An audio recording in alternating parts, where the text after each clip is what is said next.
Welcome back to Popcorn and Products, the podcast where we dive into the intriguing world of marketing through the lens of cinema. I am Abhijit, and joining me today is my co-host Edla Lekhana. That's right, Abhijit.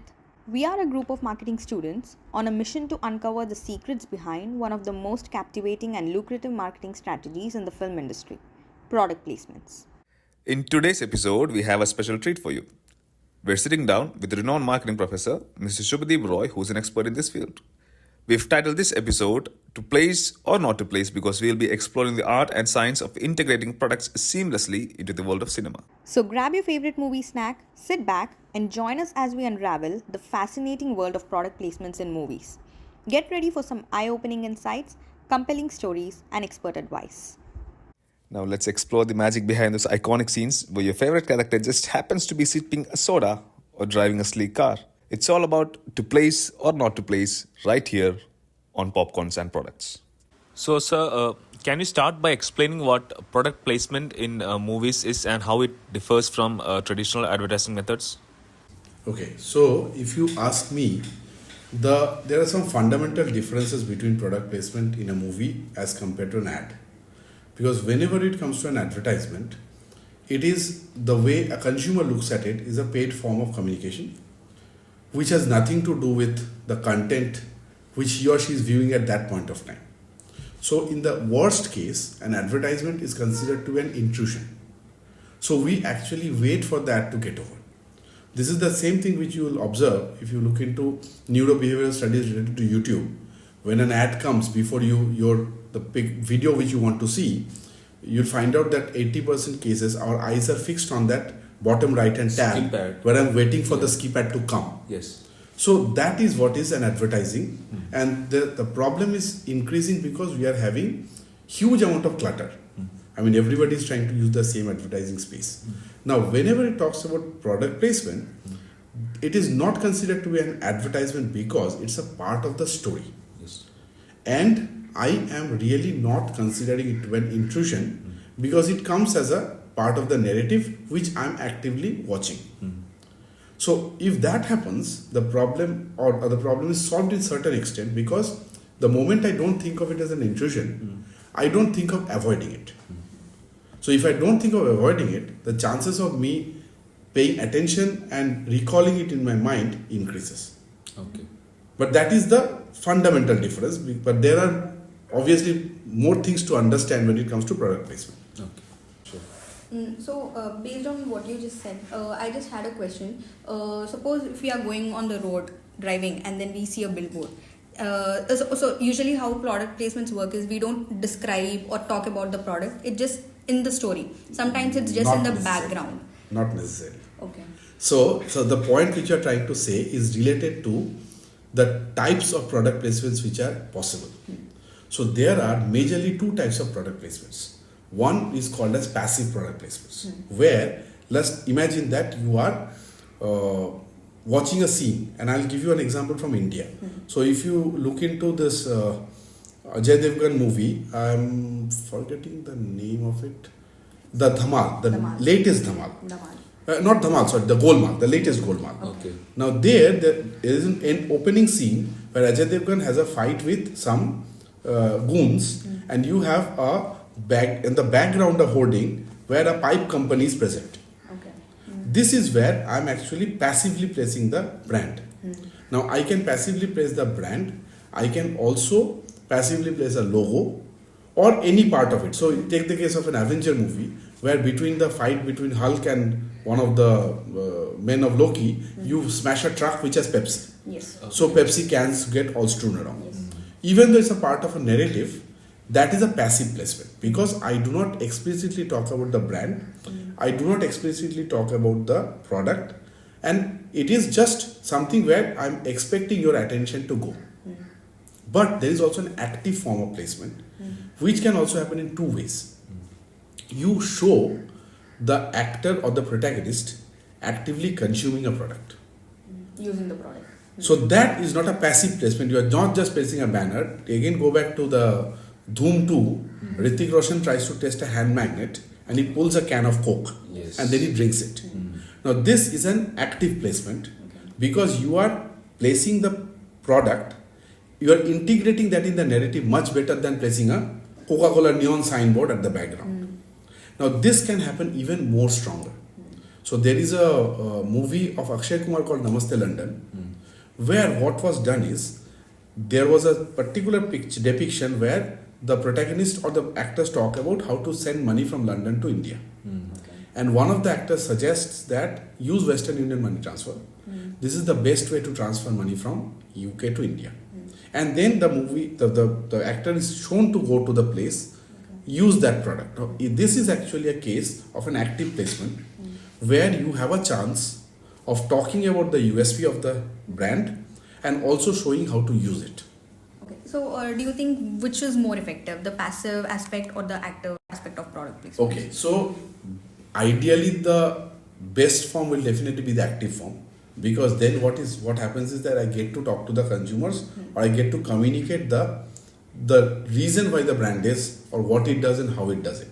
So if active placement is more effective, but if we compare passive and active requires more planning, strategic planning, how to incorporate in a movie so that people don't think that this is being force fitted onto them like an advertisement. So how should brands go about it? What strategy should they take so that it is active but not so that the consumers don't think that they are getting force fitted by watching? So see, I don't think there's a golden rule here, because it depends on multiple things.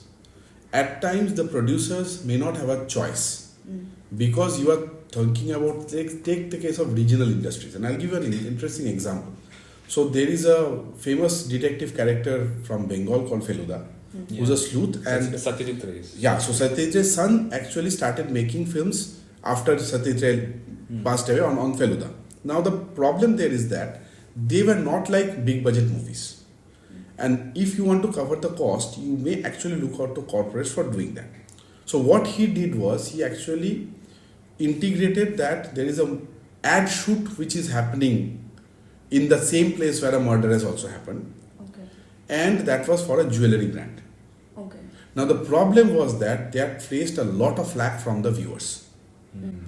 So there is no single success factor or rule. And the last part is that even after all this happens, I may not really be so inclined to buy the brand if it is not relevant to me. Fine, the placement is great, I liked it, I recalled it, but it's not relevant to me. What do you think are some of the common mistakes that filmmakers should avoid when using product placement in movies? Okay, the first thing is that, and there is a problem here that I may actually, and as I said, the problem here is that it's a fine line. So I may need to recover my costs from some other avenues. If I find those avenues are there, I would go for it. But at times what companies do is they overdo it. Take the case of even Jurassic World. Jurassic World, the first one, that had also around 50 different products which are placed. Now, at times it makes sense because you see those two kids on that tour bus and they're using both headphones. Yes. And there is a good amount of footage. So you recall. But then, once these pterodactyls get released, it's mayhem. Now, maybe there are 10 brands which are placed during that time. What will I focus on as a consumer? At that time, my focus will be on the pterodactyls and the people shrieking, people being picked up, people being eaten up. So, I may not even pay attention to the brands. So, the first thing which you have to think of is that even if I assume that something can be integrated, where and what time of the frame is I am integrating it? Is it a frame where I know that people are leisurely watching? Or is it a frame that we are intently focusing on certain things and I am deliberately missing out a Subway restaurant or a Coca-Cola sign? And this is only in the case of passive placement, right? Yes. Okay. Active placement anyway, you don't leave a choice. In passive placement, this is actually an effective problem. Then the other thing which comes is that what is the congruence between the brand placed and the theme of the movie? Okay. So at times that is also another challenging thing, because if you are showing an amusement park, if you are showing food brands, makes sense. You are placing maybe toy brands, it makes sense. But if take the case of a shoe brand or a sneaker brand, how much sense will it make in passive placement when you are doing this So that congruence actually is, and in fact in marketing we talk about congruence when it comes to content, communication content a lot in different formats. So here we are saying that the theme of the movie and the content which is being shown. Take the case of this Bond cars. Bond cars have been in between the replaced it with BMW. BMW, yes. And it did not really work out. Because to me, a Bond car historically means an Aston Martin. Aston Martin, yes. So even if you have placed BMW, I may not really be interested in it. So that is where the point comes in. Certain times the congruence is legacy. Certain times the congruence is in theme. So if that is not taken care of, the placement may actually generate negative outcomes from the consumers. That why did you have to replace Aston Martin with BMW? In fact, Aston Martin is back now. Because of that flag. In India also at times what happens is that anyway we are much behind in product placements compared to Hollywood. Hollywood has like exhausted it. But that is something which you have to think of, and with careful crafting it can be done. It's not that it cannot be done. Take the case of Bunty or Bubbly. Swift was launching at that point of time and they very nicely placed it in the theme. Not explicitly, not implicitly, subtly. They didn't talk about the car, but they showed the car. Similar thing was done even long back when Rajdoot launched during Bobby. That was also another good case where you actually nicely placed it in the narrative, but you did not explicitly talk about. So it's not that passive cannot work. It depends on that timeliness, the relevance, and the congruence. In these three things are managed nicely, even passive placement can work out for that same mileage, because at the end of the day people start talking. But the other point is that how many. That is where actually I think Hollywood is also overdoing it these days. So it's like similarly like ad clutter. If you see 7 ads within this over between a cricket match, you will not recall any of them. But if you see 2, there's a high chance you will recall both of them. Definitely. So that is one. And the other thing also is where, and that's more popular for, or rather more relevant for passive placements, is the pace of the movie. Research has actually found out that if the pace is fast, the attention is less on the placements. If the pace is slow, the attention is more. So now if you are trying to correlate that with numbers, if the pace is slow, you have an opportunity to put more brands. The moment the pace is fast, now take the case of a movie like Avengers, where a 10-minute action sequence is going on. Because the pace is fast, I may not pay attention to the brands or the until unless you do it in such a way that I don't have a choice. So like this, one of them I think the Pepsi truck blows off, a cola truck, I don't even know the brand. And all those cans start coming out. There I don't have an option to avoid. What trends? But if I have those signboards and banners and stores which have in the backdrop, okay, I would say one thing which we actually are foreseeing is that we are just the quantum is increasing, which may not be a very good thing. Because what is happening is that people are thinking of it as a easy way from the brand's perspective, and from the producer's perspective, obviously it's a part of my revenues. So nobody is bothered. The thing which actually can happen, and that is where we can use the proper research. So let's take the case of neuroscience. So I'm actually putting a cap on you or a specs, and I'm actually allowing you to watch a scene. I ideally need to track where you are paying attention, what you are paying attention to.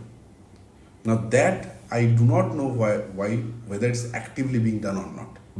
But we are opening, and not just movies. These days we are having product placement in video games. We are having product placement in teleserials. And what is happening is the same thing can happen with what will happen with ads. After a point of time, I will also get tired of it because it's an overload for me. So what was actually not considered to be an intrusion will now be considered as an intrusion. Thank you, sir. Thank you so much. Thank you, sir. Thank you for your time. So thanks a lot. I wish that this tool actually succeeds.